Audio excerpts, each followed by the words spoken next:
Awareness की बात की थी, उसके बारे में। Yes, good evening all. Static awareness के बारे में हम लोग आगे देखेंगे। आज का हमारा मेन टॉपिक होगा कि जो कल्चरल एस्पेक्ट है, थोड़ा जो उसमें हर साल एक एक तो सवाल आने की संभावना होती है, उसके बारे में हम लोग थोड़े देर के लिए बात करेंगे। फिर उसके बाद जो बैंकिंग अवेयरनेस का जो टॉपिक है आपके नोट्स में, जो नोट्स आपको कल लेक्चर के बाद मिलने वाले हैं, तो उसके बारे में हम लोग बात करेंगे कि बैंकिंग, बेसिकली बैंकिंग का जो डेवलपमेंट है भारत में, वो कहाँ से हुआ था, कैसे हुआ था, और अभी क्या स्ट्रक्चर है, ये सब हम लोग देखेंगे। और उसके बाद हम कुछ कंसेप्चुअल जो पार्ट होगा, यानी बैंकिंग से रिलेटेड कई सारे कंसेप्ट हैं, उसमें से जो हमारे एग्जाम के लिए जो बहुत ही ज़्यादा इम्पोर्टेंट है, उस के बारे में, उन कंसेप्ट के बारे में हम लोग लास्ट लेक्चर में, यानी कल के लेक्चर में, ट्यूसडे के लेक्चर में बात करेंगे। ठीक है। तो अभी हम लोग शुरू करते हैं। एक दो मिनट में 78 students are there. Let other join as soon as possible. Please, if you have WhatsApp group, then please put that in the WhatsApp group that lecture has started, so that people can join as early as possible.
नहीं, अभी तक screen share नहीं किया है। Lecture हम लोग जब start करेंगे तब हम लोग, मैं स्क्रीन शेयर कर दूंगा। ठीक है।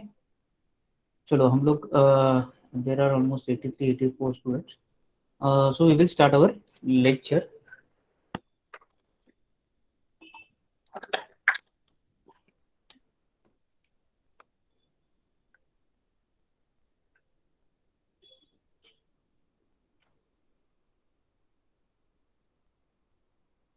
Yes. So in last lecture we talked about important tribes in India. So there is another section, especially for SSC and railway, that you may get question on the important tribes from the world. So there are few important tribes, almost 15 are there. There are chances that you will get a question from these only, but otherwise, if another apart from these 15 is there, so almost out of 4 to 5 options, uh, 3 options will be this. So you can eliminate from the given options. Okay. So let us start with Achua. Achua are in South Africa, African continent. So there is a country called Belgium, Congo. They are pygmy of Belgium, Congo, Achua. Then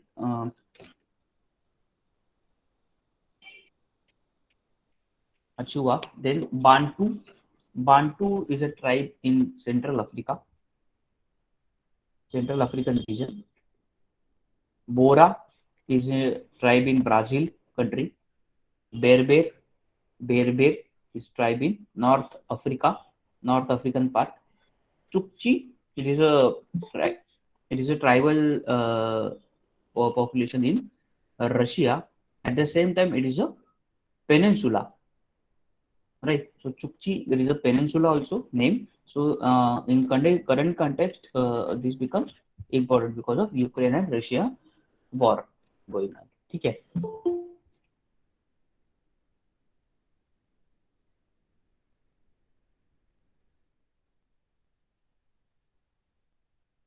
Next, Dayaks or Dayang, Borneo, which is Asian country, and in Nigeria, it's a African country. Inca, there is a it is in Peru. Inca was a civilization also. Like in India, we have Harappan civilization.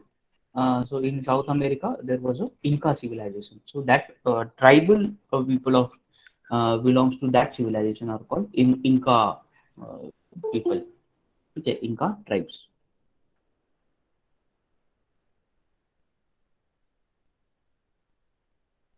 Next, Khamsi. In Siberia. It is also the local name of the wind or local wind. Okay. It is also the name of the local wind.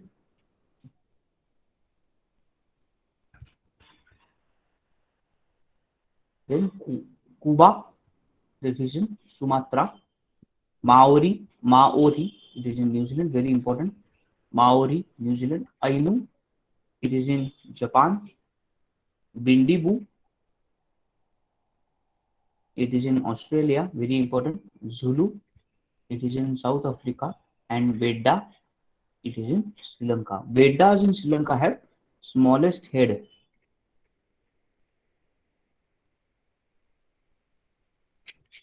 ठीक है. So these 15 are important tribes. ठीक है. I will share this all the information with you in next lecture. I mean in last lecture. Apart from this tribal area or tribal uh, question or tribe question on tribes.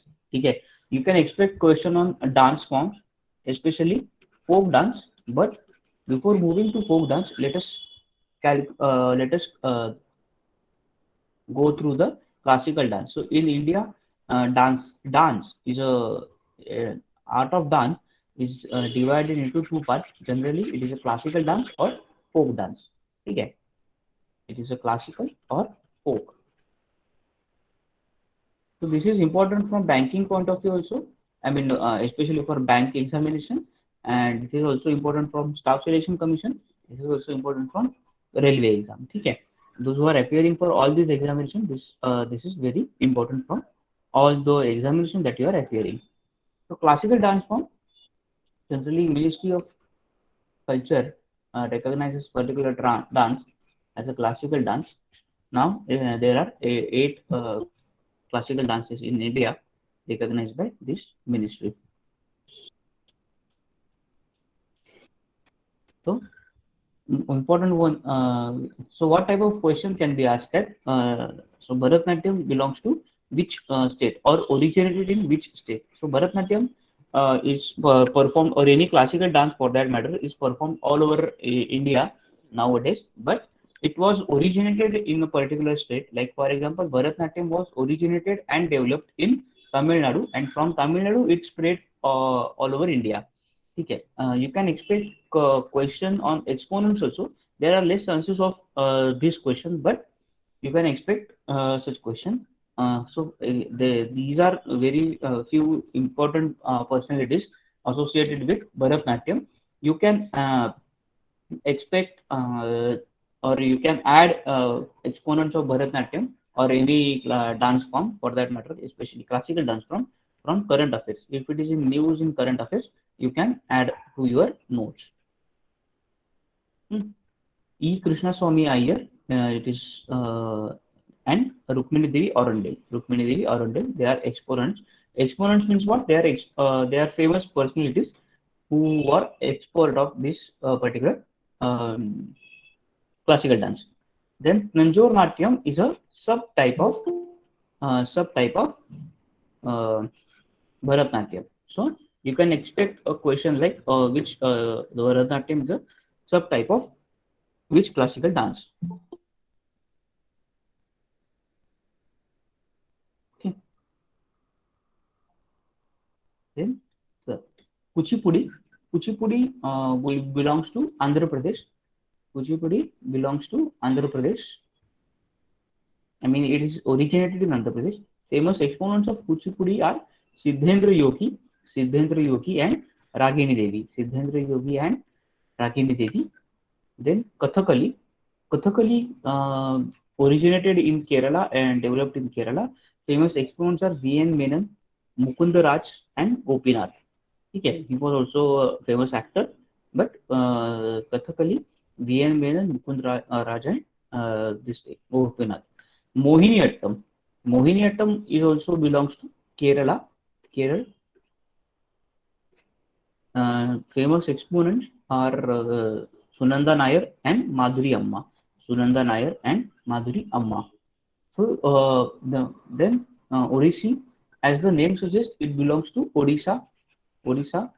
Then famous exponents are Charan Mohapatra, and Sonal Mansi. This is very important. This name is very important. Okay. Oh, all this, that is all the information that I will be sharing today, or I am sharing today. You will get notes. Okay, but only after tomorrow's last lecture. Okay.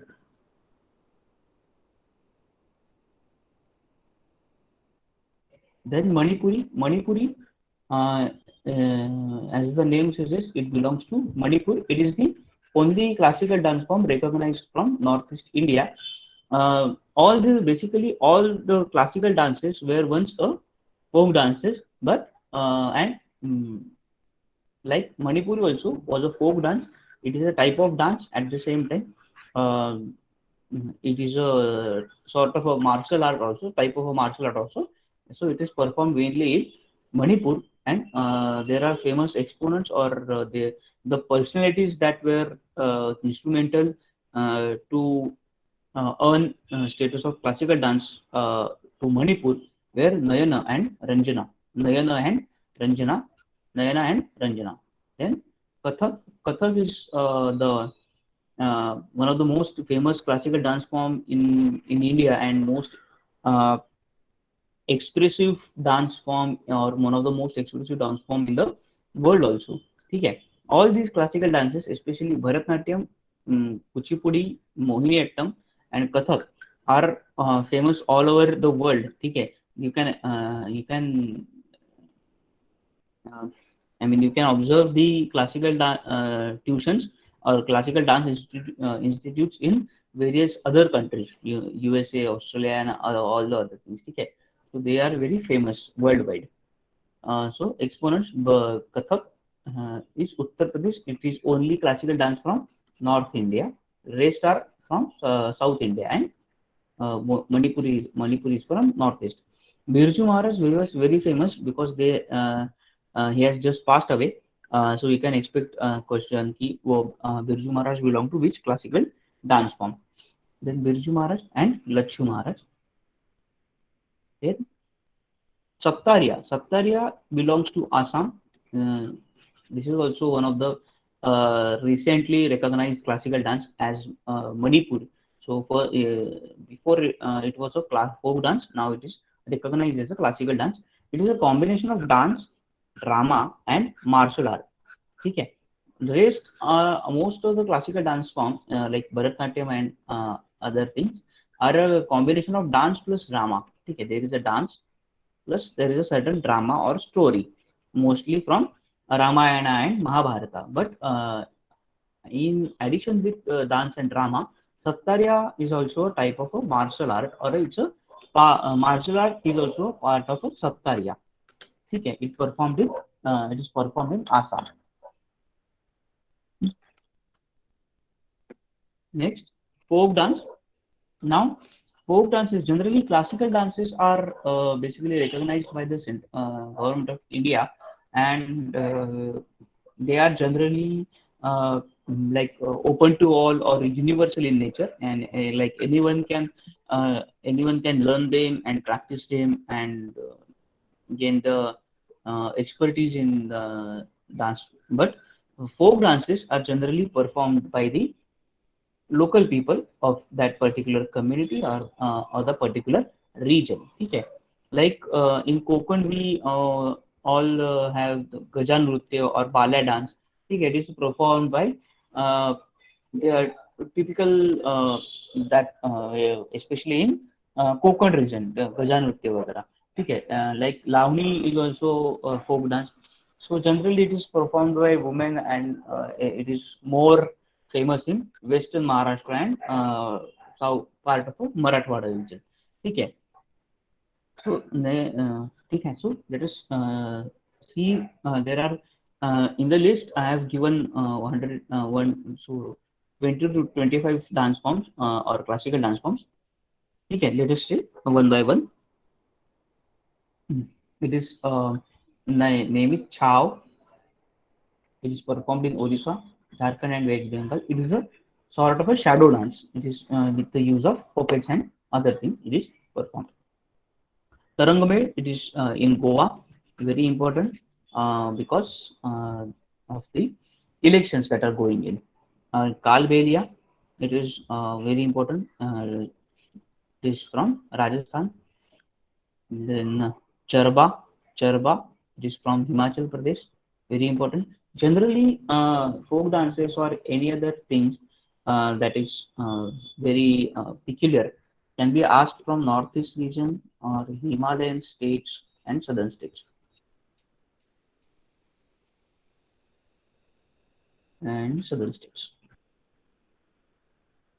Okay. So you have to focus on any information that is belong to this particular region in India.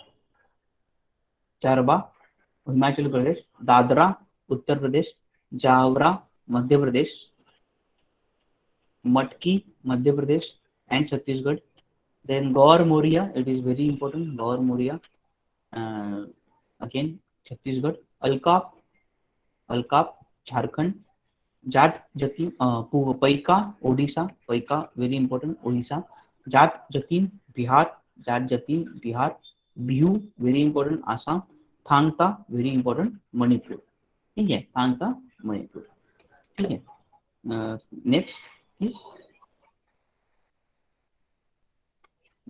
रंगमा. Again belong to Nagaland. Rengma, Nagaland. Singhi Chham, Sikkim, very important. Sikkim. कई कोट्टी कट्टी belongs to Kerala, very important. Cherao, Mizoram. Hojagiri, very important. Tripura. Then Tippani, Gujarat. Tera Tali, again very important. Rajasthan.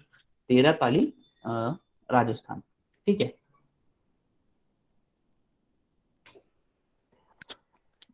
Just a minute.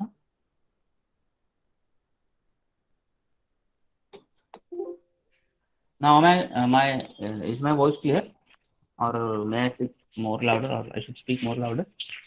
आवाज आ रहा है मेरा proper? Okay. Then okay, so Tera Tali, Rajasthan. Now we will, as I mentioned earlier, you can expect question from UNESCO World Heritage Site. There is a homework for you, or it is given in your notes, but you must, as a homework, I hope you have done the homework I have given while doing current affairs. So you have to find the full form of UNESCO, headquarter, and head. These things you have to find and add your notes. Full form UNESCO and headquarter कहाँ पे है उसका, और head कौन है. ठीक है. That is your homework. Now these are in India there are around 40 World Heritage sites. So there are only few countries that have sites, World Heritage sites more or equal to 40. Then generally they are called brown list or brown country list. ठीक है. So basically UNESCO is an international organization which gives status to particular site of historical importance, site of cultural importance as a World Heritage Site, and if a particular site gets status of World Heritage Site or tag of World Heritage Sites, it gets specific attention from central government and this organization UNESCO. So there. So for that, for the protection of that particular site, there is additional finances, there is additional assistance from central government as well as this organization UNESCO. Okay, and at the same time, it also attracts various tourists, especially international tourists. Okay, so in India we have around 40 World Heritage sites. There might be addition in this sites number in 2022. So we have to look for if there are any particular sites that are added in 2022. Okay, so let us see the last few added, that is from 36 to 14. That is last 5 sites that are added into World Heritage list. And at the same time, we will also see the important World Heritage sites that can be asked in a question. So what type of question can be formed on the basis of World Heritage sites, especially for the current affairs, I mean for last 2 years World Heritage site.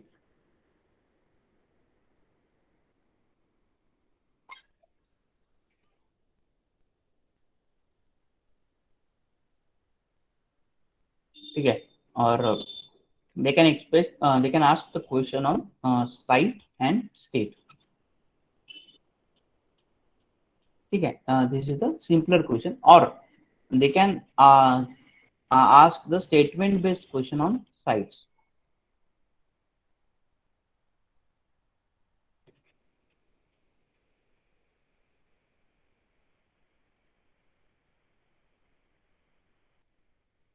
Okay, so like they will ask, for example, let us say Dholavira.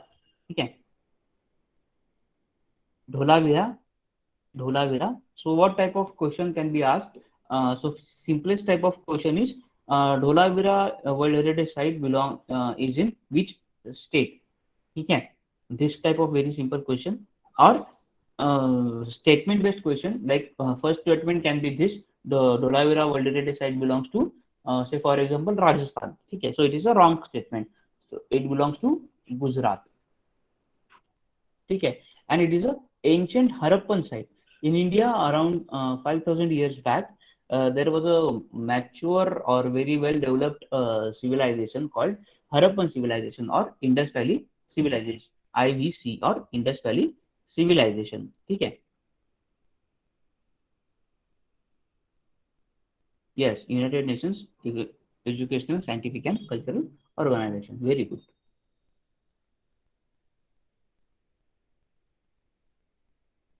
Hmm.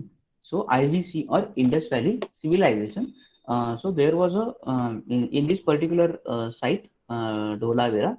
There, so this particular site was famous for water management. Okay, this particular site for was famous for water management, and okay. So this so this much information is sufficient for from your particular exam point of view. Okay. Then next is Kakatiya Rudreshwara temple. Kakatiya Rudreshwara temple. It is in Telangana and it is from 11th century. Okay, 11th century. It is Vesara type of temple. Okay, or it is also called as Ramappa temple. Ramappa temple. Ramappa was architect of this particular temple, and it is also called as thousand pillar temple. There are 1,000 pillars in this temple. So this can be the additional statement. It is a 39th site to get World Heritage status, and it belongs to Kakatiya dynasty. Okay. So Kakatiya dynasty, Ramappa temple. It is also a 1,000 pillar temple, and it belongs in from 11th century. Okay.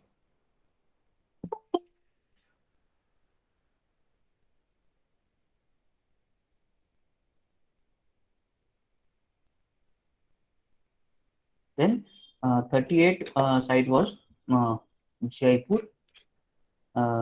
It is Rajasthan in 2020, in not 2020, it is in 2019. Okay, so Jaipur was founded by Jat, sorry, Jat nahi, Rajput king Savai Jai Singh. ठीक है. So on his name it is named as Jaipur. It is also called as Pink City. All the uh, like important buildings are in are in pink color or made up of pink marble. ठीक है. So it is developed by Savai Jai Singh in 1727. Then Victoria and Art Deco Ensemble of Mumbai. Victoria and Art Deco Ensemble of Mumbai. It is so basically these are the few sites belongs to Victoria art, that is British architecture.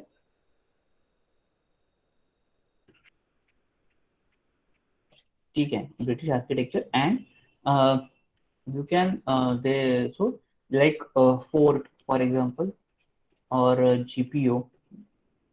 ठीक है. So they buildings these buildings are included in a World Heritage Site. So before that the CSMT, that is Chhatrapati Shivaji Maharaj Terminus, is was the or the BMC building was the World Heritage Site. ठीक है. Now they have also added this thing, especially in port area, Mumbai. ठीक है. Then historic city of Ahmedabad, it was it was established in 15th century by name Ahmed Shah. Okay, he was he was the governor of governor of Ahmedabad. ठीक है. और governor of Gujarat. ठीक है.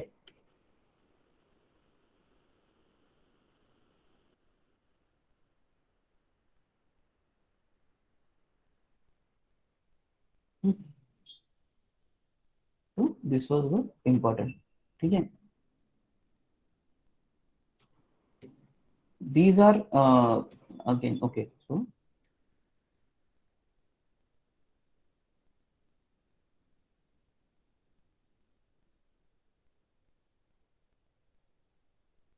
this is the now these are in addition to those sites there are this. Okay, there are various sites, like we will cover one by one. ठीक है.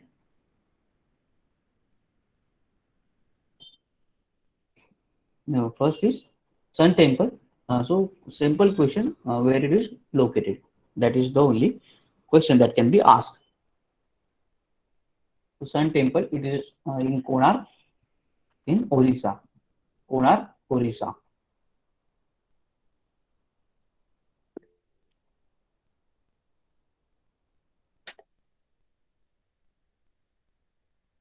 Okay. So ये जो sun temple है, इसको सूर्य मंदिर के नाम से भी जाना जाता है.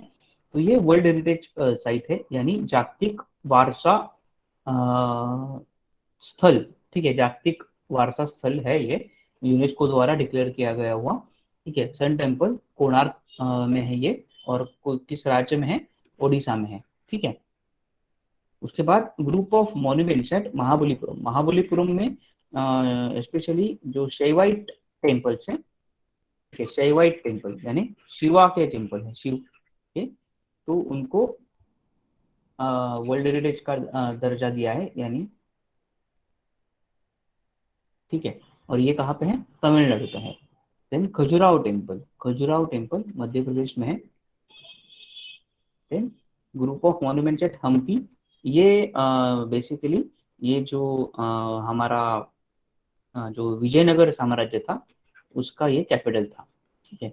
विजयनगर साम्राज्य का ये कैपिटल था हम्पी. और उसके वक्त यहाँ पे बहुत सारे बड़े बड़े मतलब विठल राम टेम्पल है, हजारा रामा टेम्पल है. तो ऐसे बहुत सारे टेम्पल यहाँ पे और अदर पैलेसेस वगैरह है यहाँ पे. उनका कंस्ट्रक्शन हुआ था और वो उनको अभी वर्ल्ड हेरिटेज साइट का रिकॉग्निशन मिला है.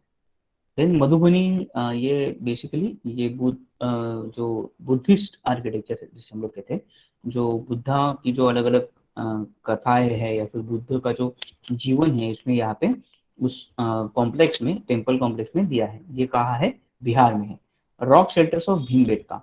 अब ये जो है ये दुनिया के ओल्डेस्ट रॉक शेल्टर्स है। रॉक शेल्टर्स यानी क्या, जब जो आदि मानव जिसे हम लोग कहते हैं, वो आदि मानव या जैसे हम लोग अभी रहते हैं सिटी में रहते हैं, या फिर हम लोग जैसे समुद्र के पास रहते हैं, वैसे नहीं रहता था। ठीक है, आदि मानव जो था वो उसके सेफ्टी के लिए और प्रिकॉशन के लिए वो गुफा में रहता था। और गुफा में रहते समय उसका जो वहाँ का उस वक्त का जो लाइफस्टाइल था, उस वक्त का जो उसका जो मतलब कुछ पास टाइम था, जैसे कि खेल खेलना या फिर बुलक कार्ट वगैरह, या फिर उसका जो कोई कल्चर था, उस जो जिस भगवान को या फिर जिस शक्ति को वो मानता था, उसके उसने क्या बनाया, एक जो यहाँ पे जो गुफाएं हैं, तो उसमें उसने जो पत्थर है गुफाओं के, उन उसमें उसने दूसरे पत्थर के साथ या फिर छीनने के साथ वहां पे चित्र बनाए। ठीक है, तो ये भीमबेटका मध्य प्रदेश में है। तो ये दुनिया का सबसे पुराना रॉक शेल्टर है। और उस रॉक शेल्टर के वजह से, या फिर जो हम लोग जिससे कह सकते हैं कि गुफा गुफा चित्र या फिर भित्ति चित्र, ऐसे हम लोग इसको कह सकते हैं। यस, रेखा चित्र। यस।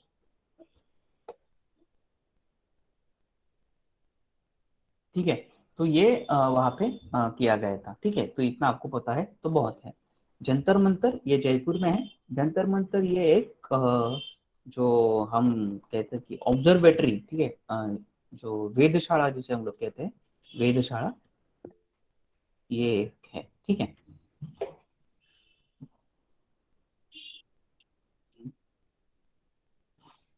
हाँ, मैथ्स, मतलब ठीक है। उसके बाद रानी की वाव। रानी की वाव ये गुजरात में है, गुजरात में।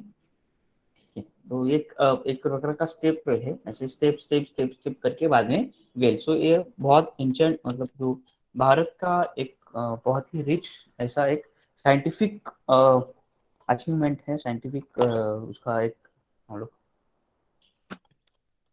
एडवांसमेंट है, हम लोग कह सकते हैं। नालंदा महावीरा ये दुनिया का सबसे पुराना ये है, यूनिवर्सिटी है, नालंदा महावीरा। ठीक है, ये बिहार में है। ये दुनिया का सबसे पुराना और सबसे बड़ा यूनिवर्सिटी था। लेकिन जो जलालुद्दीन खिलजी है, अ, खिलजी डायनेस्टी का जलालुद्दीन खिलजी ने यहाँ की ऑलमोस्ट 90% किताबें किताबों को और इसके कंस्ट्रक्ट जो बिल्डिंग है, यहाँ पे जो आर्किटेक्चर बना है, उसको तहस नहस कर दिया था। लेकिन इतना होने के बाद भी ये बहुत बड़ा कॉम्प्लेक्स है, और इसकी लाइब्रेरी भी अभी भी बहुत बड़ी है, रिच है। ये है नालंदा महावीरा, ये बिहार में है। ठीक है, तो ये आपको ये 9 और वो 5, इतने आपको अगर वर्ल्ड हेरिटेज साइट पता है, तो आपको आसानी से आप सवालों के जवाब दे सकते हैं। इसमें से जो अलग जो है, यस, नालंदा विश्वविद्यालय, yes.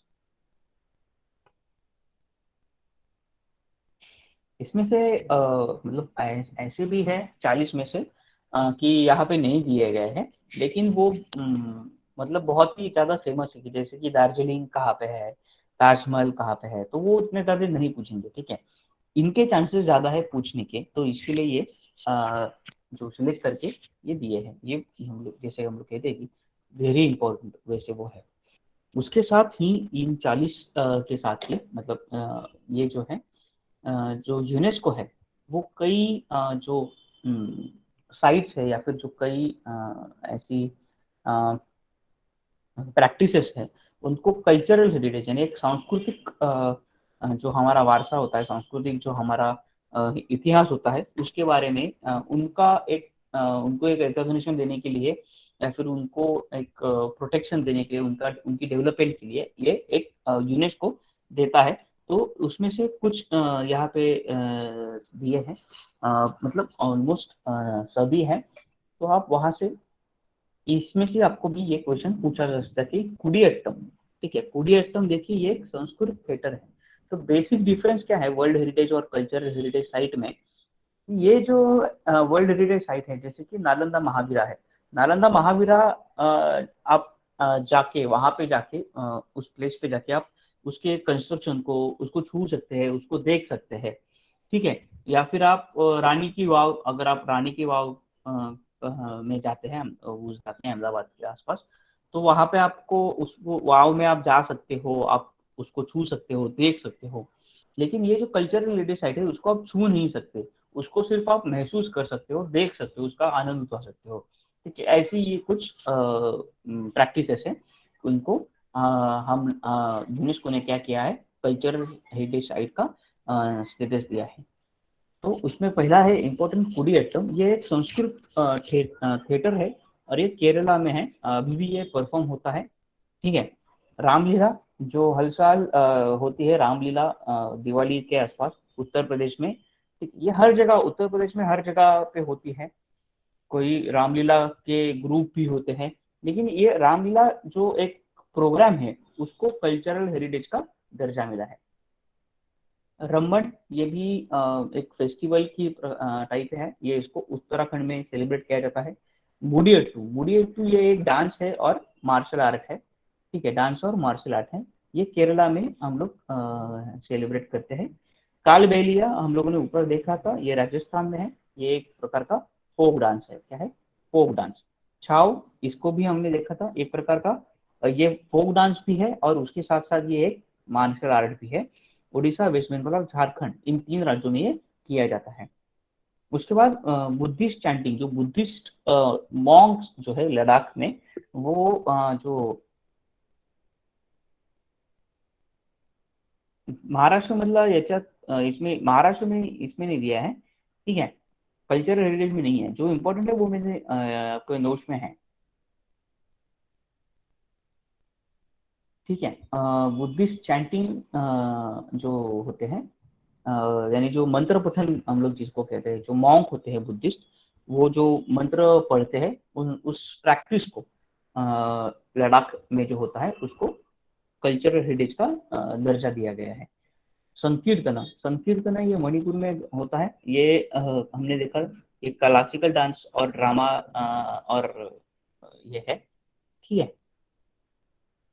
Brass utensils of थातेरा community, ये इंपॉर्टेंट है, ब्रास यूटेंसिल, इनको भी ये कल्चरल हेरिटेज या फिर कल्चरल प्रैक्टिस का दर्जा दिया है। थातेरा कम्युनिटी पंजाब से है, पंजाब, ठीक है। कुंभ मेला जो हर साल होता है, कुंभ मेला प्रयागराज में, हरिद्वार में, या प्रयागराज, हरिद्वार, उज्जैन और नासिक, इन 4 जगहों पर होता है। 2021 का जो कुंभ मेला हुआ था वो हरिद्वार में हुआ था, ठीक है। तो ये है कुछ कल्चरल हेरिटेज साइट और वर्ल्ड हेरिटेज साइट। इसके बारे में आपको डायरेक्ट सवाल, सिंपल सवाल पूछेंगे कि ये कौन से स्टेट से बिलोंग करते हैं। उसके बाद कुछ सवाल है, कुछ मतलब पैटर्न है कि अभी वो to make it more difficult और to make it more competitive, ये सवाल पूछ सकते हैं। उसमें से एक आएगा आपको मार्शल आर्ट। भारत में बहुत सारे मार्शल आर्ट है, दुर्भाग्यवश हमें इतना पता नहीं होता है। हमको कराटे पता होता है, ताइक्वांडो पता होता है, किक बॉक्सिंग पता होता है, लेकिन हमें भारत के जो मार्शल आर्ट है वो पता नहीं होते हैं, ठीक है। तो भारत में भी कई सारे मार्शल आर्ट है, मतलब कुछ सिर्फ हाथों से लड़ने वाले हैं, कुछ सिर्फ लकड़ी से लड़ने वाले हैं, कुछ कईयों में औजार भी इस्तेमाल किए जाते हैं, ठीक है। ऐसे मार्शल आर्ट्स भारत में भी कई सालों से डेवलप, कई मतलब हजारों सालों से उनकी परंपरा है। तो उसमें से सबसे इम्पोर्टेंट जो है वो कलरी पयट्टू है, केरला। ये आजकल मतलब पिछले कुछ 3-4 सालों में से या फिर 5-6 सालों में से हम लोग कह सकते हैं, ये बहुत ही ज्यादा फेमस है, ठीक है,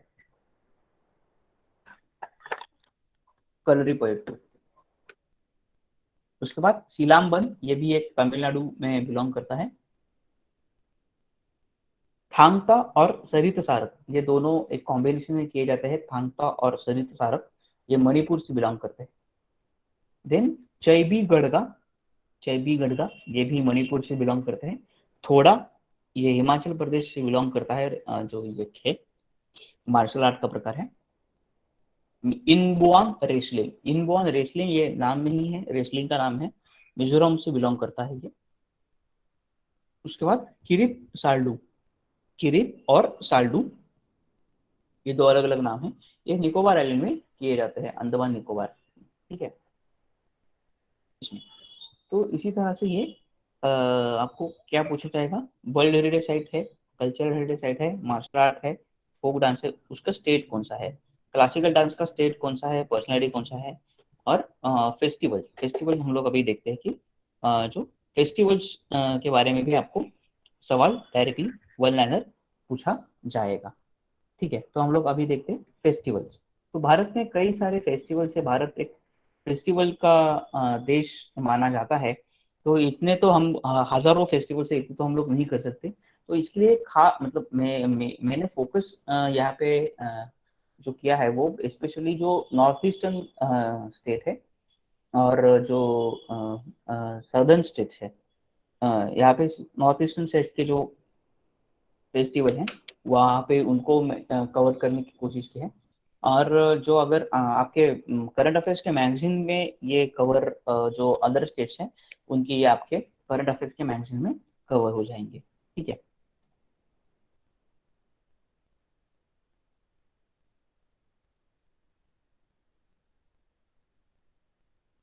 Karachi, what is Karachi?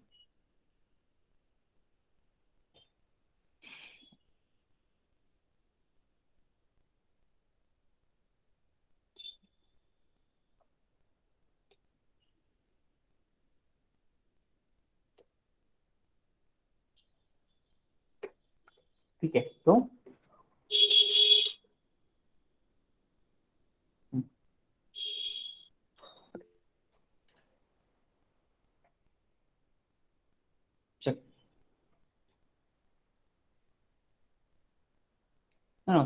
Basically हम लोग अभी जो देख रहे हैं वो जो हमारे इंडियन के जो आर्ट फॉर्म है, भारतीय जो फोक ये जो है वो हम लोग देख रहे हैं। ठीक है, कराटे ये भारत का नहीं है। ठीक है,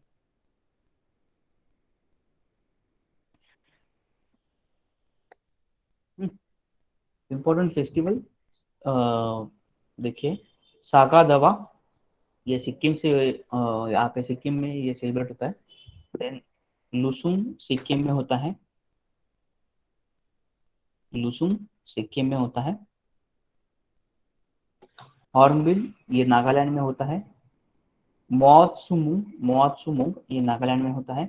येमशे ये नागालैंड में होता है। खर्ची पूजा ये त्रिपुरा में होता है, खर्ची पूजा त्रिपुरा। चैरोबा ये मणिपुर में होता है। वांगला ये मेघालय में होता है, वांगला मेघालय।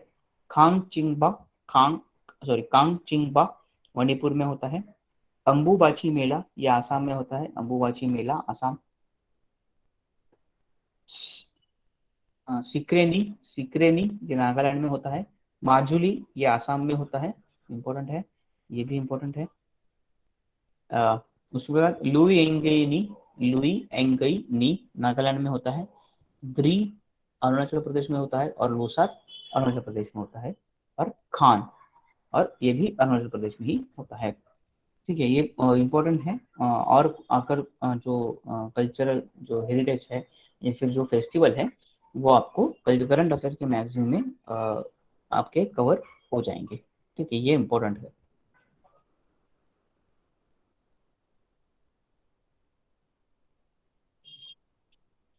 ठीक है।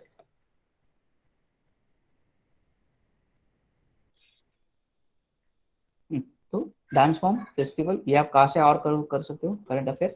और जो टेस्ट सीरीज मैंने बताया कि आपको सॉल्व करनी है, उसमें से भी आप ये सॉल्व कर सकते हो। ठीक है, फेस्टिवल्स।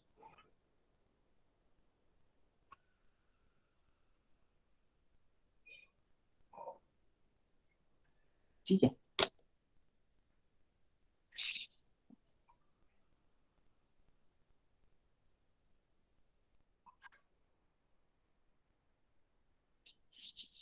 ठीक है, समझ में आ रहे हैं। तो यहाँ पे जो स्टैटिक पार्ट था, कल्चरल या फिर जो अदर एस्पेक्ट है अपार्ट फ्रॉम बैंकिंग, ये है। अभी हम लोग देखते हैं कि स्टैटिक अवेयरनेस में जो नोट्स आपको दिए जाने वाले हैं, 120 पेजेस के दो जो नोट्स हैं, उसमें आपको क्या इंफॉर्मेशन, किस पे फोकस करना है, क्या चीज़ें आपको याद रखनी है, इन चीज़ों में आपको थोड़ा एक एडिशन करना होगा। ठीक है, तो ये हम लोग अभी देखते हैं। ठीक है।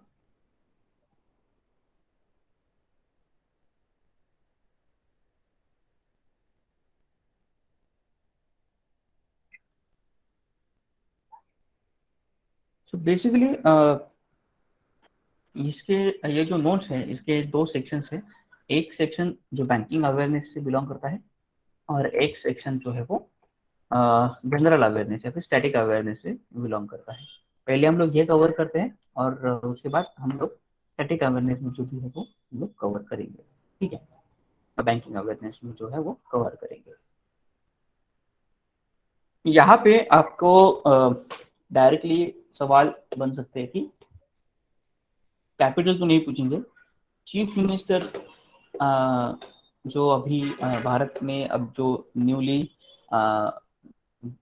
जो इलेक्शन चल रहे हैं, 5 राज्यों में अब इलेक्शन चल रहे हैं, तो इन 5 राज्यों के जो चीफ मिनिस्टर होंगे, ठीक है, चीफ मिनिस्टर आप जो अभी अपॉइंट होंगे 10 मार्च के बाद, और इन 5 राज्यों के गवर्नर आपको पता होनी चाहिए। जो 5 राज्य कौन से हैं, ये आपको फाइंड आउट करना है। अब अभी कौन से राज्यों में इलेक्शन चल रहा है।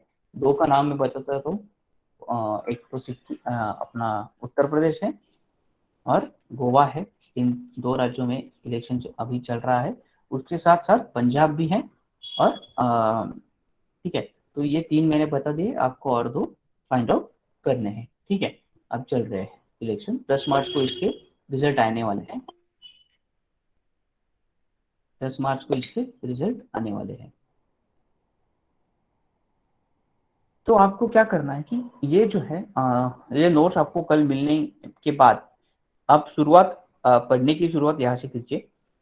Andhra Pradesh capital Amaravati, updated chief minister. यहाँ पे ये 90% अपडेटेड ही है। यहाँ पे 90% आपको जो मिलेगा, शायद से गवर्नर में आपको चेंजेस शायद से करने पड़ेंगे, वो भी मैं बोल रहा हूँ कि व्हाट उत्तराखंड, हाँ, उत्तराखंड में इलेक्शन हो रहे हैं, राइट।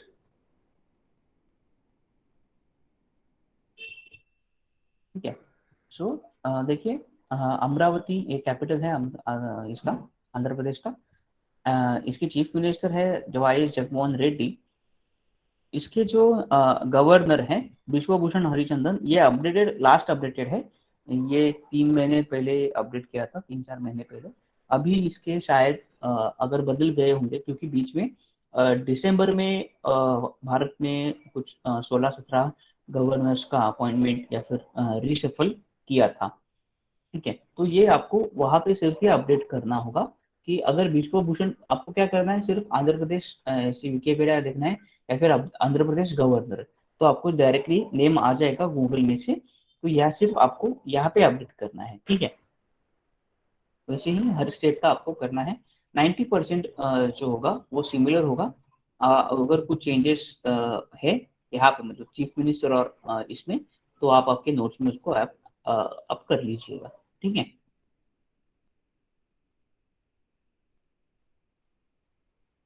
ये सेम यूनियन टेरिटरी के बारे में भी ये सेम है, आपको ये है करना है।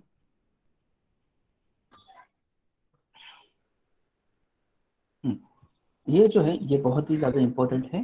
आपको सवाल डायरेक्टली आपको कौन सा कैसे पूछेंगे कि नेशनल पार्क का नाम दिया जाएगा, और आपको वो कौन से स्टेट में है ये आपको पहचानना होगा।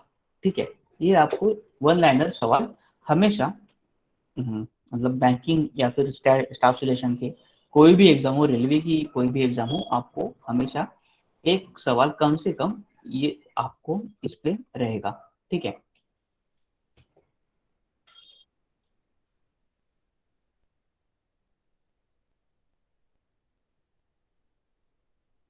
हाँ, तो अपडेट किया क्यों नहीं? ओके, तो वो अपडेट किया इसके लिए नहीं है, क्योंकि वो आपको करना है। ठीक है, मैंने पहले ही बता दिया था कि स्पून फीडिंग नहीं होगा। सब आपको रेडीली अवेलेबल नहीं होगा, मेहनत करनी पड़ेगी। ठीक है। आपको अगर चाहिए अपडेटेड इंफॉर्मेशन है।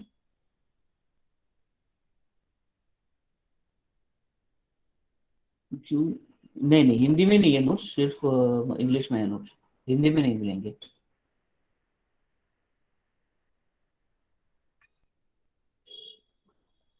ये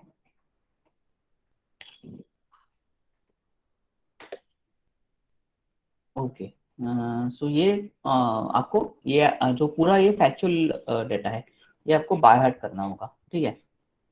इसके साथ साथ मतलब ऑलमोस्ट सभी नेशनल पार्क यहाँ पे कवर किए गए हैं। भारत में कुछ 105 नेशनल पार्क है, तो वो सब कवर किए गए हैं। अगर यहाँ पे कुछ कवर नहीं हुआ है, तो वो आपके करंट अफेयर में आपको वो जो करंट अफेयर है न्यूज होगा, करंट अफेयर होगा, या फिर जो टेस्ट जो सॉल्व करोगे, तो वो कवर हो जाएंगे। ठीक है। मैंने पहले ही बता दिया था कि जो नोट्स है और जो मैगजीन है, वो आपको कल जो लास्ट जो लेक्चर होगा वो खत्म होने के बाद मिलेगा। इसके बारे में मैं आगे कुछ बात नहीं करूंगा। मैं वही बात आपको कम से कम 15-20 बार बता चुका हूँ कि नोट्स कब मिलने वाले हैं। ठीक है। तो ये आपको हर एक स्टेट और यूनियन टेरिटरी के इम्पोर्टेंट नेशनल पार्क दिए हैं, ये आपको करने हैं। इसके साथ ही एडिशनल अगर कुछ आता है, तो आप उस पे वो जो स्टेट टेस्ट सीरीज आप सॉल्व करोगे, टेस्ट सीरीज में से वो आपको कवर हो जाएंगे। ठीक है। और करंट अफेयर में से। ठीक है। ये आपको यहाँ पे दिया है ऑलमोस्ट 85 to 90% है। अगर कुछ बचते हैं, चांसेस बहुत कम है इसमें से आपको कवर हो जाएगा। लेकिन आप जो करंट अफेयर आप करोगे, जो टेस्ट सीरीज आप सॉल्व करोगे, उसमें अगर किसी नेशनल पार्क का जिक्र आता है, तो वो नेशनल पार्क यहाँ पे स्टेट वाइज लिस्ट किया है, तो यहाँ पे आप इसको नेशनल पार्क को आप यहाँ पे ऐड कर देना पर्टिकुलर स्टेट के इसमें से। ठीक है।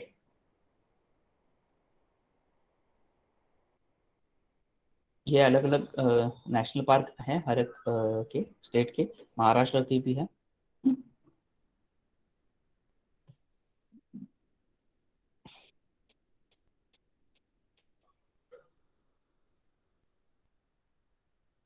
उसके बाद टाइगर रिजर्व। टाइगर रिजर्व यानी एक ऐसी ये मोस्टली नेशनल पार्क या फिर वाइल्ड लाइफ सेंचुरी ही होती है, इनको टाइगर रिजर्व का एक स्टेटस मिलता है।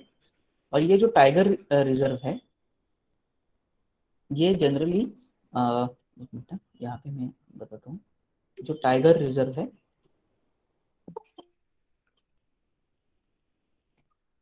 यार कितने बजे का लेक्चर है आपका?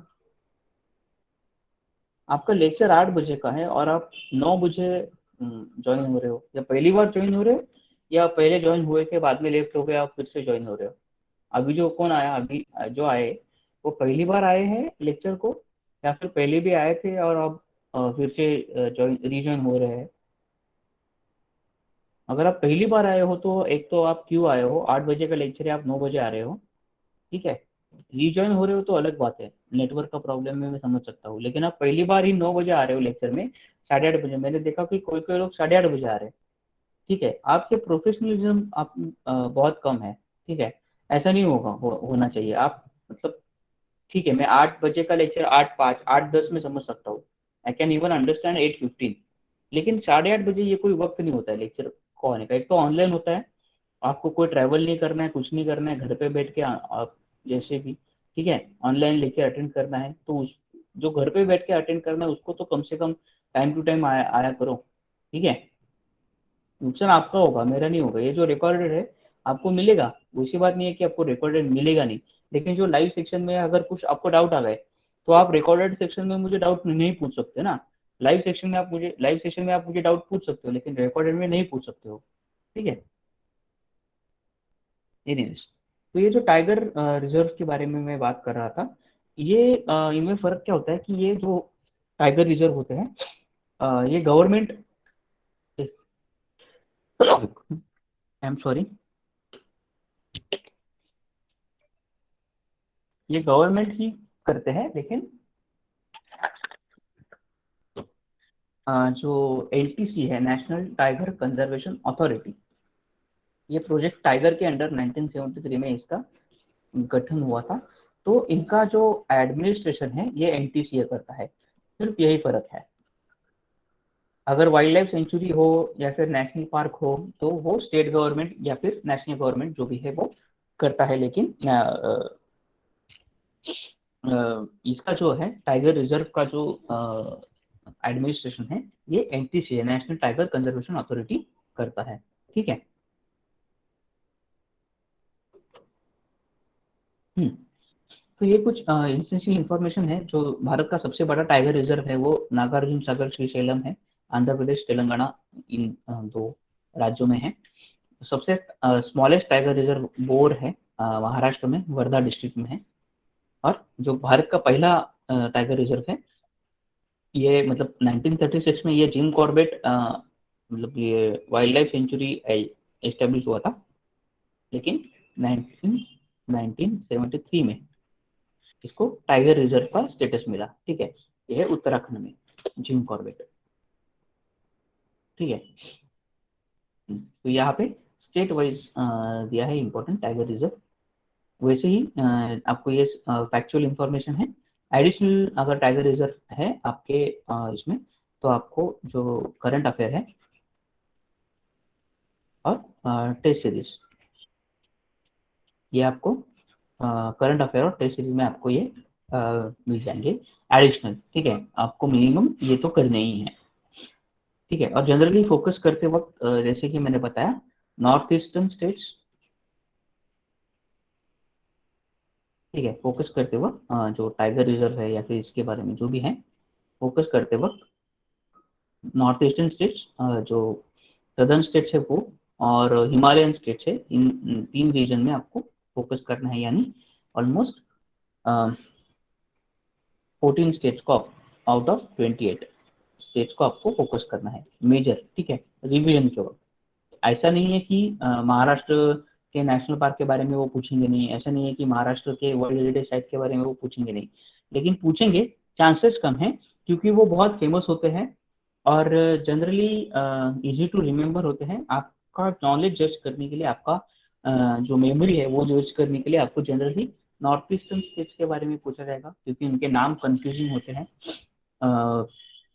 सदर्न स्टेट्स के बारे में सेम, वहाँ पे मतलब नाम सिमिलर हो होने के वजह से हम एग्जैक्ट हमें पता नहीं होगा कि ये किस स्टेट को बिलोंग करते हैं।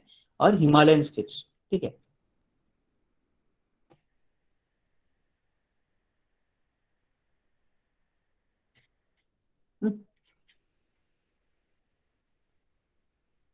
ओके।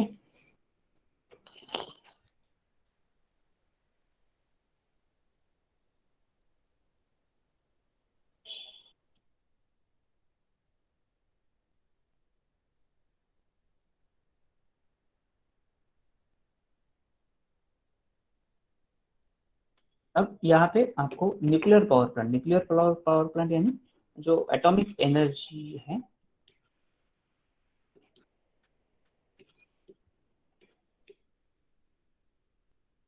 एटॉमिक एनर्जी है वहाँ पे उससे से न्यूक्लियर पावर प्लांट बनते हैं। ठीक है। तो उसके नाम दिए हैं आपको डायरेक्टली, ये आपको सवाल पूछ लिया जाएगा कि ये कहाँ से है। मतलब ये जो न्यूक्लियर पावर प्लांट है वो किस स्टेट में है, ये आपको डायरेक्टली सवाल पूछा जाएगा। अगर कोई न्यूक्लियर पावर प्लांट न्यूज में है, ठीक है, आपके जो करंट अफेयर्स पे न्यूज में अगर कोई nuclear power plant energy section में या फिर इकोनॉमी सेक्शन में आ रहा है, तो आपको उसकी जो कैपेसिटी है वो भी आपको करनी पड़ेगी। ठीक है। जनरली इतना डेप्थ में नहीं पूछते हैं बैंकिंग या फिर स्टाफ सिलेक्शन के एग्जाम के लिए, लेकिन उसकी कैपेसिटी या फिर जो कोई नया न्यूक्लियर पावर प्लांट अगर आ रहा है करंट अफेयर के न्यूज में से है वो, तो आपको उसकी कैपेसिटी करनी पड़ेगी, यानी वो कितने वैट का है वगैरह। ठीक है। ये आपको करना पड़ेगा। कैपेसिटी हर हर चीज की नहीं करनी है, जो करंट अफेयर में आ रहा है उसकी ही कैपेसिटी आपको करनी है। ठीक है। वैसे ही थर्मल थर्मल मतलब ये जनरली कोल बेस्ड होते हैं। ठीक है। और ये जो न्यूक्लियर पावर प्लांट होते हैं ये यूरेनियम या फिर थोरियम इनके बेसिस पे इनका यहाँ पे इलेक्ट्रिसिटी जनरेशन होता है। ठीक है, ये जो सर्कल किए हैं ये नए हैं, अब इस पे ज्यादा फोकस कीजिए। ठीक है, ऐसे हर एक स्टेट के जो थर्मल पावर प्लांट है आपको डायरेक्टली पूछा जाएगा कि for example Rayalaseema thermal power station कहाँ पे है, किस स्टेट में है, तो वो आंध्र प्रदेश में है। या फिर लकवा थर्मल पावर स्टेशन कहाँ पे है, तो वो अपने आसाम में है। ठीक है, तो ये ऐसे जनरल सिंपल क्वेश्चन यहाँ पे पूछे जाएंगे। ठीक है, सब ये जो आपका ये जो होगा ये फैक्चुअल ही होगा।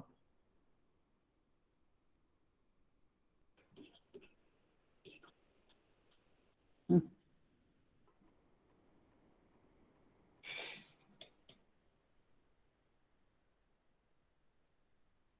ठीक है, हाइड्रो इलेक्ट्रिक यानी जो हाइड्रो इलेक्ट्रिक है वो कहाँ से, हाइड्रो इलेक्ट्रिक कैसे बनता है, जो वाटर है उससे वाटर के फोर्स से टरबाइन को रोटेट किया जाता है और उसके हम लोग क्या करते हैं, इलेक्ट्रिसिटी जनरेट करते हैं। ठीक है, तो ये जनरली किसी रिवर के पास होते हैं। ठीक है, रिवर या डैम होता है इसके आसपास।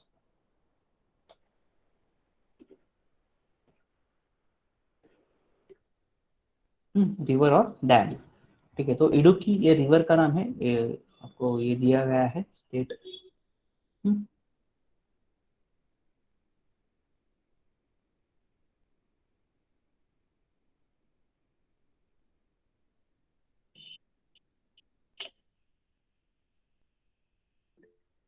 Okay,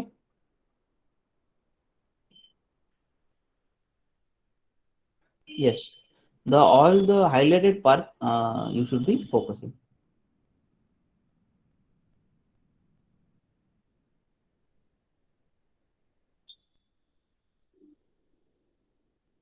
Now there can be question that especially for banking and SSC also, they so important cities located on the river banks. So India have almost uh, 14 major river and many around 400 minor rivers. ठीक है, and streams and वगैरह वो बहुत ज़्यादा है। तो जो भारत के जो इम्पोर्टेंट जो सिटीज है, ठीक है, वो ज़्यादातर जो या फिर जो पुराने सिटीज है वो ज़्यादातर रिवर के पास सबसे पहले उनको उनका एस्टेब्लिशमेंट हुआ था for basic purposes, for as a source of water, for agriculture and other thing. ठीक है, तो उसमें से कुछ आगे जाके बड़े इंपॉर्टेंट सिटीज बने, जैसे कि नासिक।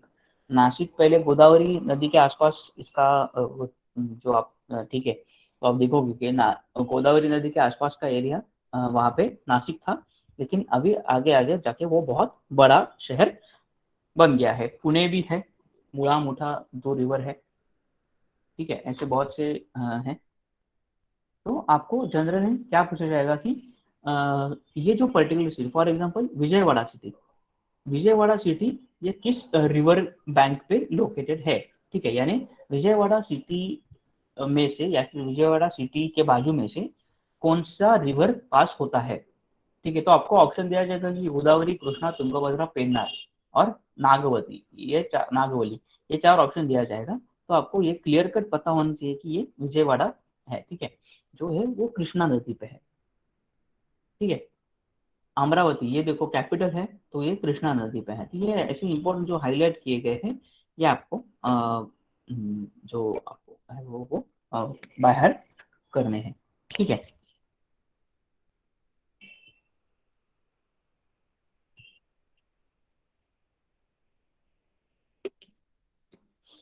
ओके। गया, ये फाल्गुन रिवर है, फाल्गुन रिवर है, नीरांजना रिवर है। इसका एडिशनल मतलब इम्पोर्टेंस ऐसा है कि इसके मतलब गया में जो बुद्ध थे, गौतम बुद्ध, उनका निर्वाण हुआ था, महापरिनिर्वाण उनका हुआ था। तो वो यहाँ पे आपको पूछ सकते हैं कि रिवर कौन से रिवर था वगैरह वगैरह। ठीक है, ये जो हाईलाइट किया है वो आपको डायरेक्टली वन लाइनर सवाल आपको यहाँ पे पूछ सकते हैं।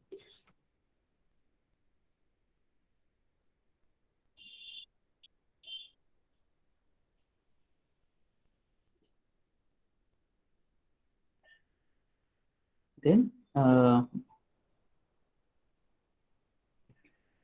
ठीक है, तो ये सब फैक्चुअल इंफॉर्मेशन है।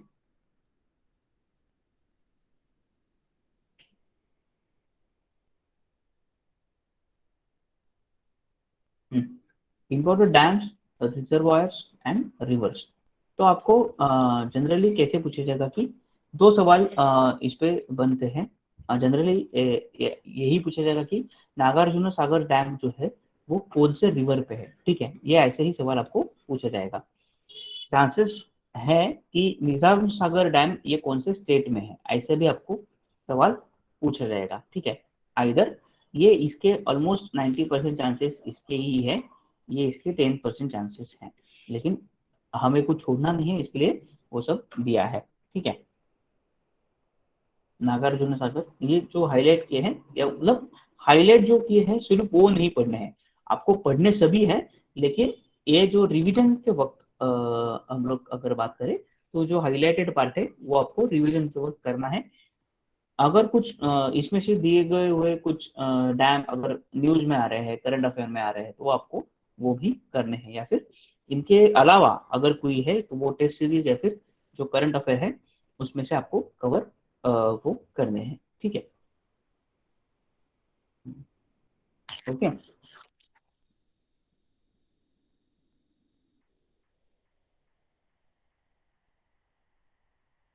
तो ये है ठीक है, तो ये हाईलाइटेड पार्ट है, पूरा फैक्चुअल इंफॉर्मेशन आपको वो करना है। अगर आप सिंगल मतलब अकेले अगर आप पढ़ रहे हो तो दो तीन बार, तीन चार बार आप ये पढ़ लेना, तो धीरे धीरे आपको याद रहने लगेगा।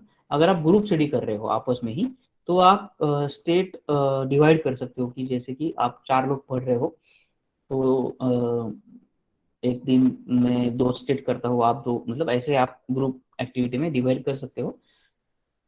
उससे क्या होगा कि आपको ज़्यादा मतलब कवरेज ज़्यादा होगा, फास्ट होगा। अगर आप अकेले पढ़ रहे होगे तो ये सब आपको अकेले करना होगा, और थोड़ा टाइम कंज्यूमिंग होगा, शायद से थोड़ा चैलेंजिंग भी हो जाएगा। ठीक है,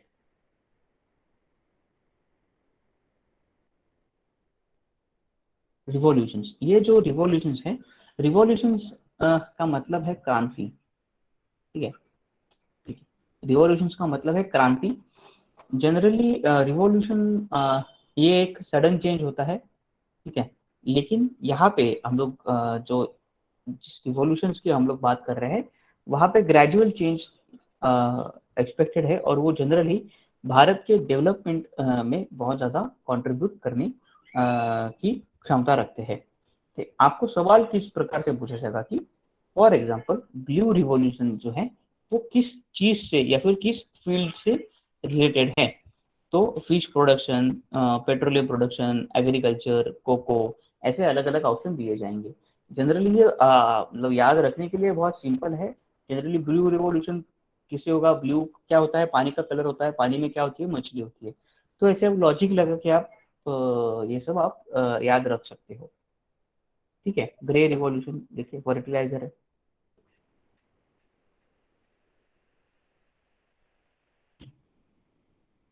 ठीक है,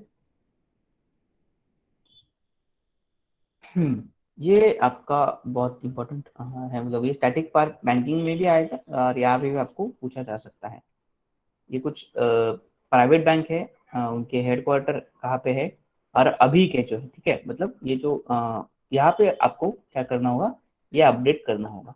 जैसे कि मैंने बताया, ये लास्ट 2 महीने पहले जून, सॉरी ये दिसंबर के नोट्स हैं, तो अभी आपको ये अपडेट करना होगा। ठीक है, अमित जो कौन है, शायद मोस्ट 95% यही लोग होंगे। जनरली 2 3 साल बाद इनका चेंज इनमें चेंज होता है, लेकिन अगर कुछ रिसेंट चेंज हुआ है दिसंबर के बाद, ये 2 3 महीने में, तो सिर्फ आपको वो करना होगा। ठीक है, ये आपको हर बैंक का हेडक्वार्टर वगैरह डायरेक्टली आपको सवाल ये पूछा जाएगा। ये जो एक प्रकार है टैगलाइन, ये पहले बहुत पूछा जाता था, ये इसके लिए यहाँ पे दिया है। अभी उन्होंने ये थोड़ा कम कर दिया है कि टैगलाइन वगैरह ये नहीं पूछते, लेकिन ऐसा नहीं है कि वो पूछेंगे ही नहीं।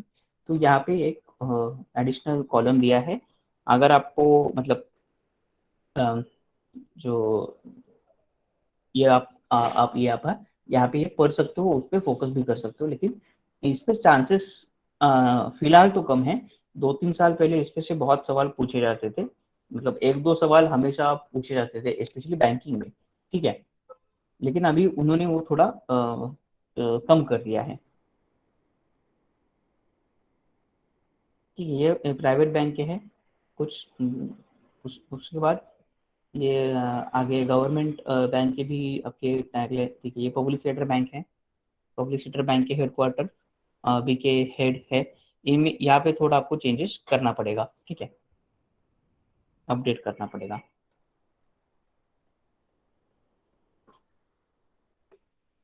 यहाँ पे तो कुछ चेंजेस नहीं होंगे, यहाँ पे भी चेंजेस नहीं होंगे ज़्यादातर, लेकिन जो रिसेंट अपॉइंटमेंट है नवंबर दिसंबर के बाद के, तो आपको वो सिर्फ करने होंगे। ठीक है, इतना ही काम है। और यहाँ पे जगह दिया है मैंने, उसके लिए दिया था कि अगर आप अपडेट करना होगा तो आप अपडेट कर पाओ। तो ये आपको अगर चेंज है नाम, ठीक है, तो दिनेश कुमार खारा उनको रब करके इनको ऐसे कैंसिल आउट कीजिएगा।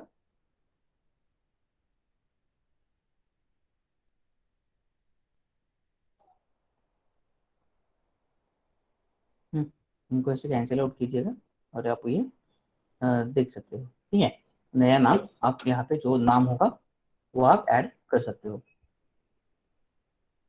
हम्म, अगर बदल गए हो तो। पंजाब नेशनल बैंक, ये देखिए 2018 में अ, बहुत बड़ा मर्जर हुआ था पब्लिक सेक्टर बैंक में। मर्जर यानी क्या, 2-3 बैंक मिलके एक बैंक में मर्ज हो गई थी, विलीन हो गई थी। ठीक है, तो वो आपको डायरेक्टली आपके बैंक के बैंकिंग के इस पे नोट्स में भी दिया है कि कौन से बैंक में कौन सा बैंक मर्ज हुआ था। तो वो सवाल आपको डायरेक्टली पूछा जाएगा कि 2018 में ये कब हुआ था, कौन से बैंक में मर्ज हुआ था। यहाँ पे भी किया है।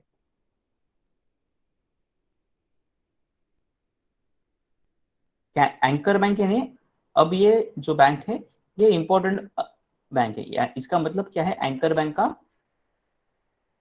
ये तो आपको लोग कि एंकर बैंक क्या है। एंकर बैंक यानी ये oriental bank of commerce and United bank of India अब पंजाब नेशनल बैंक में मर्ज हो चुके हैं। ठीक है, पंजाब नेशनल बैंक अभी है। वैसे ही इसका मतलब ये जो है कैनरा बैंक, सिंडिकेट बैंक जो है वो कैनरा बैंक में मर्ज हो चुका है। वैसे ही इलाहाबाद बैंक जो है वो इंडियन बैंक में मर्ज हो चुका है, ऐसे। ठीक है।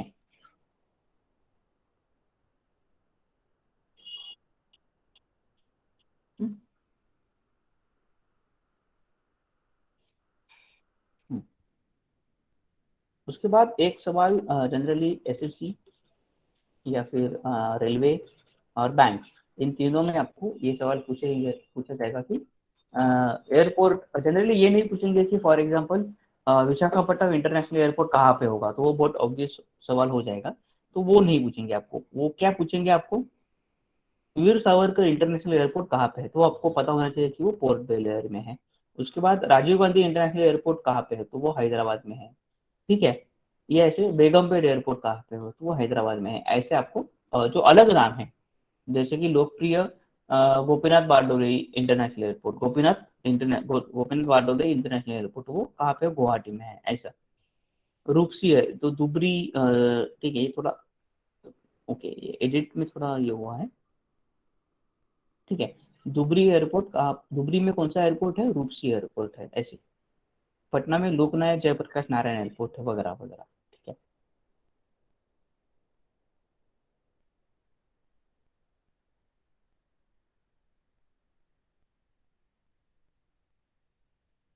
ओके।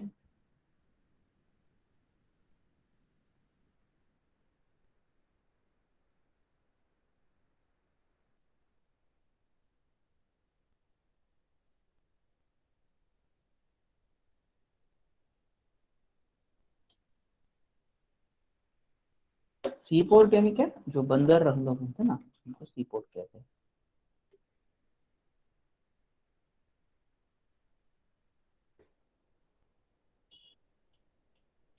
तो वैसे ही आपको मतलब सेम सवाल कि ये कौन से राज्य में है, जेएनपीटी कहाँ पे है, कामराज पोर्ट कहाँ पे है, और या फिर कामराज को पहला नाम क्या था, एनोर था। ठीक है, ऐसे अलग अलग सवाल आपको यहाँ पे पूछे जाएंगे। हम्म, ये इंटरनेशनल ऑर्गेनाइजेशन के बारे में मैं बात कर रहा था। ये इनके हेड है। ये अपडेटेड मतलब अगेन दिसंबर के पहले अपडेट किए गए हैं, तो यहाँ पे अभी आपको शायद से अपडेट करने होंगे। ये चांसेस नहीं है, यही होंगे 90%। सिर्फ ये आपको ऐड करने हैं अगर अपडेट कुछ ज़रूरत हो। ठीक है, तो आपको ये करने हैं।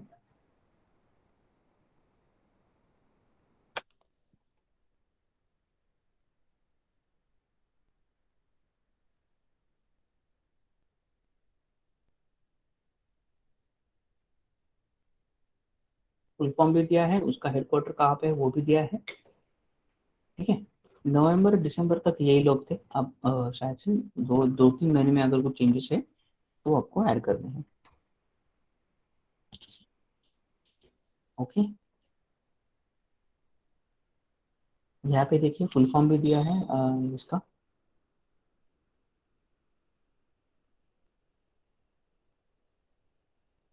यूनेस्को। हम्म,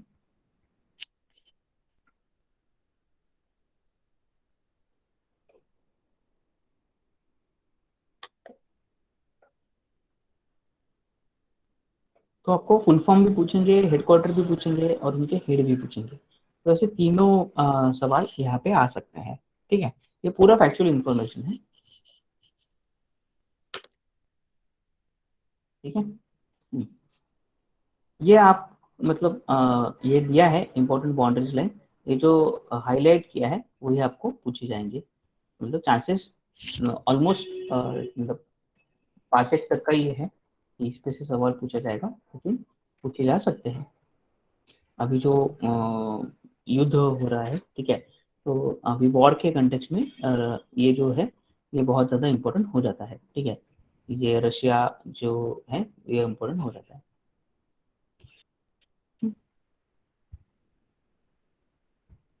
ये भी देखिए, ये देखिए, तो ये इम्पोर्टेंट हो जाता है कि अभी वॉर चल रहा है।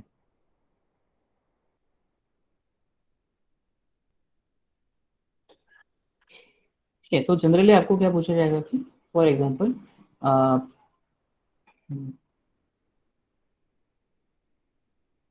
नॉर्थ कोरिया और साउथ कोरिया के बीच की जो लाइन है, इंटरनेशनल बॉर्डर लाइन, उसको क्या कहेंगे। ठीक है, तो उसको 30th पैरेलल के नाम से भी जाना जाता है।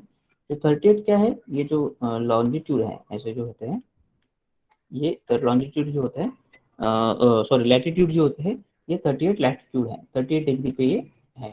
ठीक है, ये नॉर्थ, इनको डिवाइड किया गया है। ठीक है,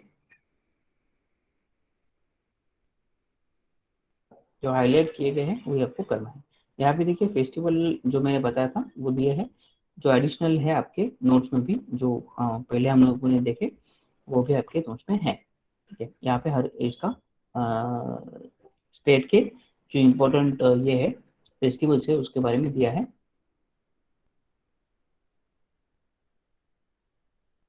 ठीक है, पूरा फैक्चुअल इन्फॉर्मेशन है। Okay, important award. अब ये जो अवार्ड है ये आपको मैंने पहले ही बताया था करंट अफेयर के वक्त करते वक्त। फील्ड आपको ये स्टैटिक अवेयरनेस का पार्ट है, लेकिन करंट अफेयर में आपके मैगजीन में ये इंफॉर्मेशन आपको मिल जाएगा। ठीक है, तो ये जो अवार्ड है ये किसको मिला है, तो आपको सिर्फ कैसे आपको कैसे पूछा जाएगा कि 2021 का या फिर 2022 का। ठीक है, जो Nobel for example peace prize है वो किसे मिला था, इकोनॉमिक्स प्राइज है वो किसे मिला था, ये पूरा फैक्चुअल इन्फॉर्मेशन है। ठीक है, लिटरेचर प्राइज है वो किसे मिला था। ठीक है, मैक्सेसे अवार्ड किस में दिया जाता है, कंट्रीब्यूशन जो है वो फिलीपींस के जो राजा थे, फिलीपींस,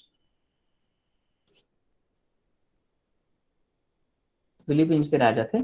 तो ये फिलीपींस और रॉकफेलर, फिलीपीन गवर्नमेंट और रॉकफेलर ऑर्गेनाइजेशन है, इन दोनों के थ्रू दिया जाता है मैग्सेसे अवार्ड।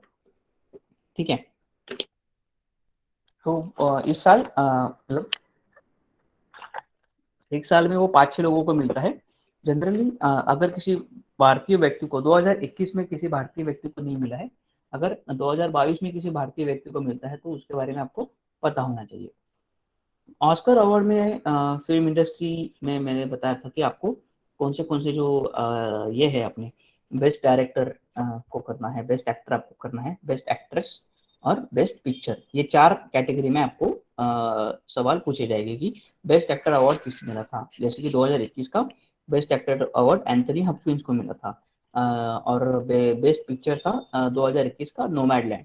अभी मार्च महीना है तो अभी ऑस्कर आएंगे, शायद से नेक्स्ट वीक है ऑस्कर, तो मार्च मार्च महीने में आते हैं शायद से मोस्टली। तो आपको ये 4 कैटेगरी आपको करनी है ऑस्कर के लिए। भारत रत्न आपको ठीक है। पद्मा अवार्ड मतलब कि ये 3 टाइप के हैं, पद्मश्री, पद्म भूषण एंड पद्म विभूषण। और भारत रत्न ये सबसे भारत का सबसे हाईएस्ट अवार्ड है, हाईएस्ट सिविलियन अवार्ड है। और उसके बाद आता है पद्म विभूषण, उसके बाद पद्म भूषण और पद्मश्री। ठीक है, तो ये 4 अवार्ड है। जनरली आपको पद्मश्री वगैरह नहीं करना होगा, क्योंकि वो हर साल 100 लोगों को या फिर 50 लोगों को, 60-70 लोगों को दिया जाता है, तो वो आपको नहीं करना है। अगर आपको भारत रत्न दिया जाए, मतलब हर साल भारत रत्न देते ही है ऐसे नहीं है, ठीक है, ये बहुत एक्सेप्शनल कंट्रीब्यूशन के लिए आपको अवार्ड मिलता है। लेकिन पद्म विभूषण, ठीक है, ये 2-3 लोगों को मिलता है। जैसे कि इस बार शोभा अत्रे जी को मिला था, वो जो महाराष्ट्र से बिलोंग करती थी। ठीक है, तो ऐसे ही आपको ये जो अवार्ड मिलेंगे वो आपको करने हैं। ठीक है, ये पर गैलेंट्री अवार्ड है, परमवीर चक्र, महावीर चक्र, वीर चक्र एंड शौर्य चक्र। ठीक है, ये अवार्ड है, ये जो अवार्ड है परमवीर चक्र, महावीर चक्र, ये अवार्ड जो है वो जब युद्ध चल रहा होगा, ठीक है, वॉर टाइम है ये। हम्म,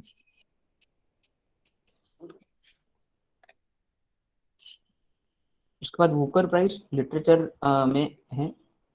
तो जैसे कि मैं बताया था, अवार्ड के बारे में पूछा जाएगा या फिर उसके बुक के बारे में पूछा जाएगा, अवार्ड किसको मिला था या फिर वो कौन से बुक को मिला था। व्यास सम्मान, ये इंडिया का बुकर भी इसे कहा जाता है, ये लिटरेचर में दिया जाता है। ज्ञानपीठ, ये इसे ये बहुत सॉरी, ज्ञानपीठ को इंडिया का बुकर कहा जाता है, व्यास को नहीं। ठीक है, ये भी लिटरेचर में दिया जाता है। ठीक है, ये टाइम्स ऑफ इंडिया जो फाउंडेशन है या फिर ज्ञानपीठ फाउंडेशन है वो देता है। व्यास सम्मान बिरला फाउंडेशन की तरफ से दिया जाता है। सरस्वती सम्मान भी बिरला फाउंडेशन की तरफ से दिया जाता है।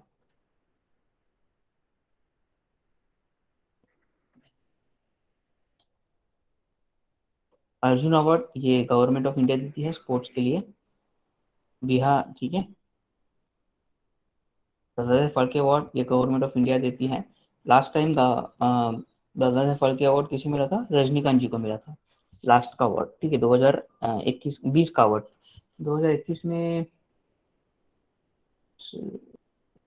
नहीं मिला है। ठीक है, 2021 में नहीं मिला है अभी, शायद अब उनका अनाउंसमेंट हो जाएगा।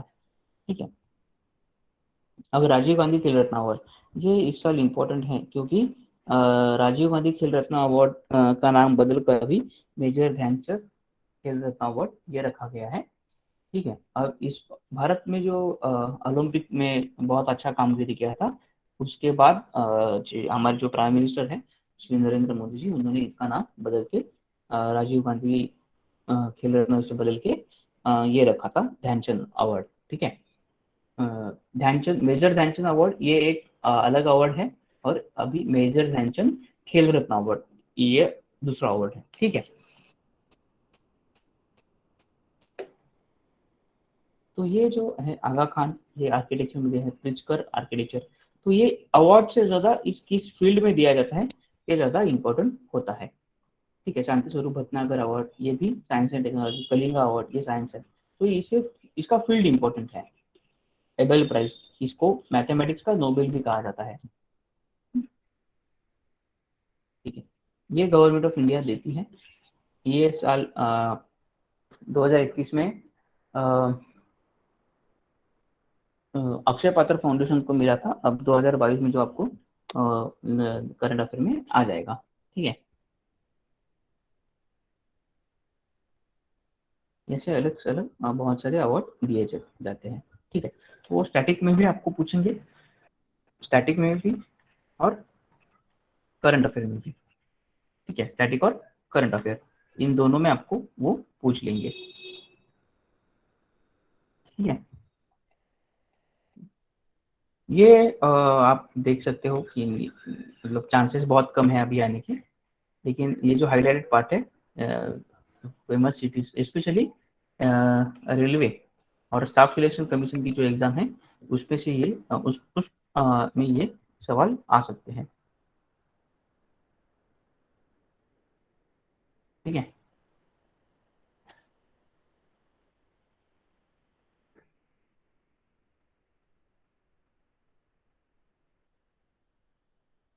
उसके बाद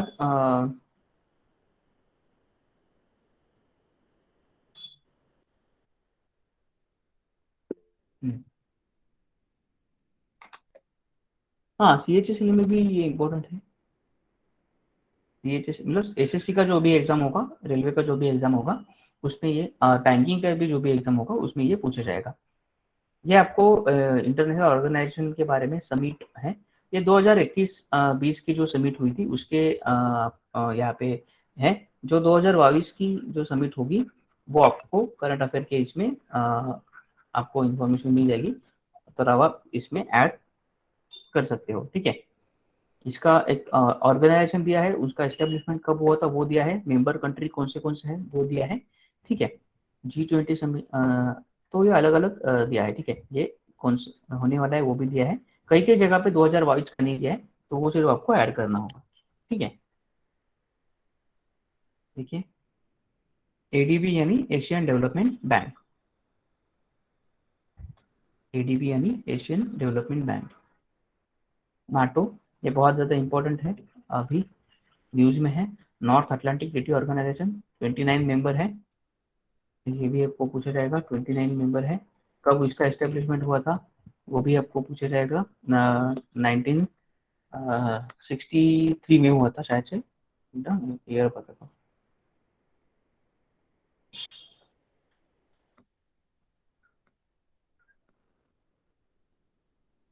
1949 में हुआ था।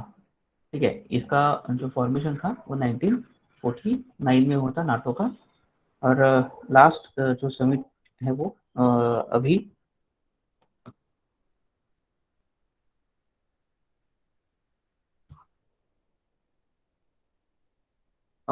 वर्चुअल हुआ था। जो लास्ट हुआ था वो यूके में हुआ था। लास्ट जो हुआ था वो वर्चुअल हुआ था कोविड की वजह से, तो ये है। ठीक है,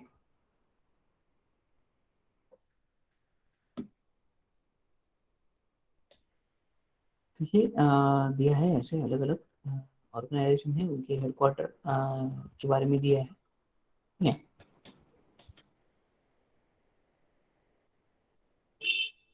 पूरा फैक्चुअल इंफॉर्मेशन है।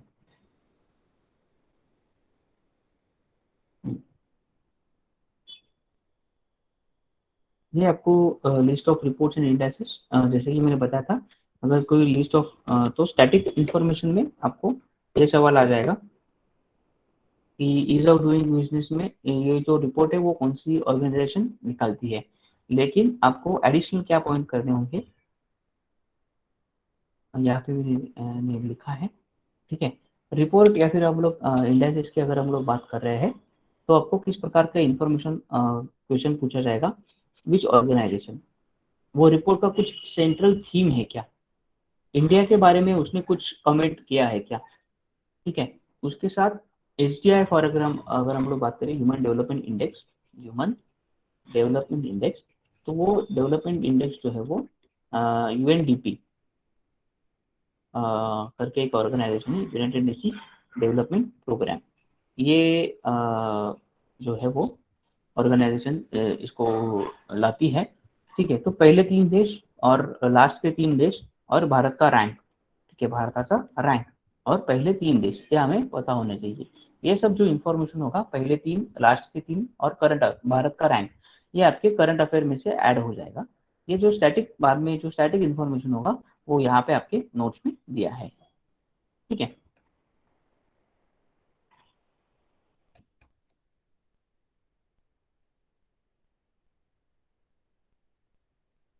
जो हाइलाइटेड पार्ट है वो आपको हमें करना है। ओके, ठीक है। उसके साथ देखिए जो पब्लिक सेक्टर कंपनी है उसके हेडक्वार्टर दिए हैं। ये आपको मतलब एक हाथ दूसरा सवाल एक आध सवाल यहाँ पे आने की चांसेस है। करंटली जो ये चल रहा है इम्पोर्टेंट डेज, यहाँ पे जो मैंने बताया था डेज के बारे में, जो करंट अफेयर में हम लोगों ने देखे थे, ये ऑलमोस्ट 200 के ऊपर इम्पोर्टेंट डेज यहाँ पे दिए हैं एंड तक, दिसंबर तक। ठीक है, 25 दिसंबर तक यहाँ पे पूरे डेज दिए हैं। जो हाइलाइटेड किए हैं या फिर जो करंट अफेयर के आए न्यूज में आएंगे वो आपको करने होंगे। ठीक है, तो ये पूरा स्टैटिक इंफॉर्मेशन है जो आपके नोट्स में दिया है। तो कल के लेक्चर में जो हमारा लास्ट का लेक्चर होगा, कल के लेक्चर का टाइमिंग आपको बता दिया जाएगा। मोस्टली 8 बजे ही रहेगा, लेकिन मैं मतलब आपको अपडेटेड टाइमिंग आपके नोट आपके जो ग्रुप होगा व्हाट्सएप ग्रुप उस पर आ जाएगा। तो यहाँ पे ठीक है, तो कल के लेक्चर में हम लोग जो कंसेप्ट इम्पोर्टेंट है बैंकिंग से रिलेटेड वो कंसेप्ट के बारे में देखेंगे। मतलब 1-1.5 घंटे में वो कंसेप्ट या फिर जो एडिशनल पार्ट होगा वो हो जाएगा।